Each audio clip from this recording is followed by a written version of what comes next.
2028ರಲ್ಲಿ ನೀಲಮ hotel ಕಡೆಯಿಂದ ಆ ಕಡೆ ಮೆಹಬೂಬ್ ಕ್ವಾರ್ಟರ್ಸ್ ಅಂತೇಳಿ ಇದೆ, ಅಲ್ಲಿವರೆಗೆ ಸ್ವಲ್ಪ ಸ್ವಲ್ಪ ಸಿಸಿ ರೋಡ್ ಹಾಕಿದ್ದಾರೆ.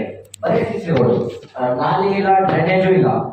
ಸ್ವಲ್ಪ ಸಣ್ಣ ಮಳೆ ಬಂದ್ರೇನು ಅಲ್ಲಿ ಆಶ್ರಯ ಕಾಲೋನಿ ಇದೆ, ಇಡೀ ಆಶ್ರಯ ಕಾಲೋನಿ ಮನೆ ಒಳಗಡೆ ನೀರು ತುಂಬಬೇಕು. ಅದು ನಾಲಿಗಳಿಲ್ಲ, ಮಳೆ ನೀರು ಹೋಗಂಗೆ ಇಲ್ಲ. ಮತ್ತೆ ಸ್ವಲ್ಪ ಮುಂದೆ ಹೋದ್ರೆ ಸರ್, ಯಾಶಿನ್ ಮಸ್ಜಿದ್ ಕಡೆಯಿಂದ ಆ ಕಡೆ ಸಿಕ್ಕಿನ ಮನೆಗಳವ ಸರ್, ಅಲ್ಲಿವರೆಗೆ ರೋಡು ಇಲ್ಲ, ನಾಲಿ ಇಲ್ಲ, ಡ್ರೈನೇಜು ಇಲ್ಲ, ಲೈಟು ಇಲ್ಲ ಸರ್. ನಾವು ನಮ್ಮ ಪಾರ್ಟಿ ಕಡೆಯಿಂದ ಎಷ್ಟೋ ಕೊಟ್ಟಿದ್ದೀವಿ ಸರ್, ಅದ್ರ ಮೇಲೆ ಕೆಲಸ ಆಗ್ತಾ ಇಲ್ಲ, ಫಾಲೋ ಮಾಡ್ತಾನೆ ಇದೀವಿ. ಮೊನ್ನೆ ಒಂದು ಪ್ರೊಟೆಸ್ಟ್ ಮಾಡಿದ್ವಿ ಸರ್, ಅದು ರೋಡು, ನಾಲಿ, ಸ್ಟ್ರೀಟ್ ಲೈಟ್ ನಮಗೆ ಬೇಕಿದೆ, ಜನರಿಗೆ ಫುಲ್ ಸಮಸ್ಯೆ ಇದೆ. ಮೊನ್ನೆ ರೀಸೆಂಟ್ಲಿ ಸರ್ ಒಂದು ಲೇಡಿ ಪ್ರೆಗ್ನೆಂಟ್ ಇದ್ರು, ಆ ಲೇಡಿಗೆ ಹಾಸ್ಪಿಟಲ್ ಕರ್ಕೊಂಡು ಹೋಗ್ಬೇಕಂತೇಳಿ ಹಾಸ್ಪಿಟಲ್ಗೆ ಹೋಗ್ತಾ ಇತ್ತು ಸರ್. ಆ ರಸ್ತೆ ಇಷ್ಟು ಖರಾಬ್ ಇದೆ, ಡೆಲಿವರಿ ಅಲ್ಲೇ ಆಗಿದೆ ಸರ್. ಬೈ ಚಾನ್ಸ್ ಅಲ್ಲಿ ಏನಾರ ಆ ಲೇಡಿಗೆ ಪ್ರಾಬ್ಲಮ್ ಆಗಿದೆ, ಆ ಮಗುಗೆ ಪ್ರಾಬ್ಲಮ್ ಆಗಿದೆ, ನಮ್ಮ ಮುನ್ಸಿಪಾಲಿಟಿ ಪ್ರಾಬ್ಲಮ್ ಸರ್.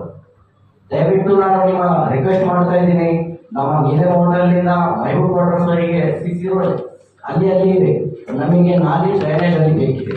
ಆಮೇಲೆ ಸ್ವಲ್ಪ ಮುಂದೆ ಹೋದ್ರೆ ಯಾಶಿನ್ ಮಸ್ಜಿದ್ ಕಡೆಯಿಂದ ಮೆಹಬೂಬ್ ಕ್ವಾರ್ಟರ್ಸ್ ಸಿಕ್ಕು ಮನೆಯವರೆಗೆ ರೋಡು, ನಾಲಿ ಬೇಕಿದೆ ಸರ್.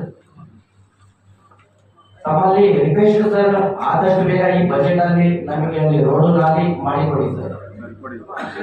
ವಿಸಿಟ್ ಮಾಡಿದ್ರೆ ನಾವು ಯಾವ ಏರಿಯಾ ಹೇಳಿದಿರಾ ಅದಕ್ಕೆ ಅಲ್ಲ ವಿಸಿಟ್ ಮಾಡಿದ್ದು. ಅದರಲ್ಲಿ ಆಲ್ರೆಡಿ ಈಗ PWD ಅವರು ನಗರೋತ್ಥಾನದಲ್ಲಿ ತಗೊಂಡಿರೋದು, ಅದರಲ್ಲಿ ಕೆಲವು ಕೆಲಸ ಈಗ ಅರ್ಧಂಬರ್ಧ ಮಾಡಿ ಸಿಕ್ಕಿದ್ದಾರೆ, ಅದನ್ನ ಮುಗಿಸ್ತೀವಿ ಅಂತ ಹೇಳಿದ್ದಾರೆ. ಒಂದು ವೇಳೆ ನಾನು ಮತ್ತೊಂದ್ಸತಿ ಬರ್ತೀನಿ, ಸ್ಟ್ರೀಟ್ ಲೈಟ್ ನಾವು ವ್ಯವಸ್ಥೆ ಮಾಡಿ ಕೊಡ್ತೀವಿ, ಈ ಬೈದಲ್ಲಿ ಕೊಡ್ತೀವಿ. ಒಂದು ವೇಳೆ PWD ಅನುದಾನದಿಂದ ಏನಾದ್ರು ಬಿಟ್ಟು ಹೋಗಿದ್ರೆ ಯಾವ ಏರಿಯಾದಲ್ಲೂ ಅದನ್ನು ಕೂಡ ನಾವು ವ್ಯವಸ್ಥೆ ಮಾಡ್ತೀವಿ. Thank you sir. 70% of works but PWD already ಇದೆ. Thank you.